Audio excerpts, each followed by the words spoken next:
আজকে বানাবো দহি পুদিনা। তার জন্য একটি ছাঁকুনিতে 100 গ্রাম টক দই জল ঝারতে দিয়ে দিলাম।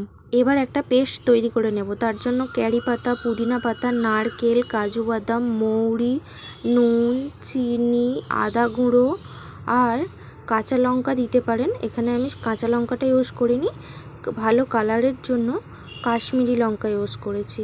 এবার দই থেকে যে জলটা বেরিয়েছিল ওই জলটা দিয়ে পেস্ট করে নিলাম। এবার একটি ফ্রাইং প্যান বসিয়ে দিয়ে ভালো মতন গরম করে নিচ্ছি।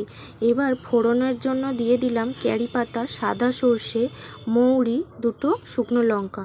একটুখানি ড্রাই রোস্ট করে নিয়ে এবার সর্ষের তেল দিয়ে ভেজে নিতে হবে। এটা কিন্তু সর্ষের তেলই ইউজ করতে হবে, সাদা তেল দিলে ভালো লাগবে না।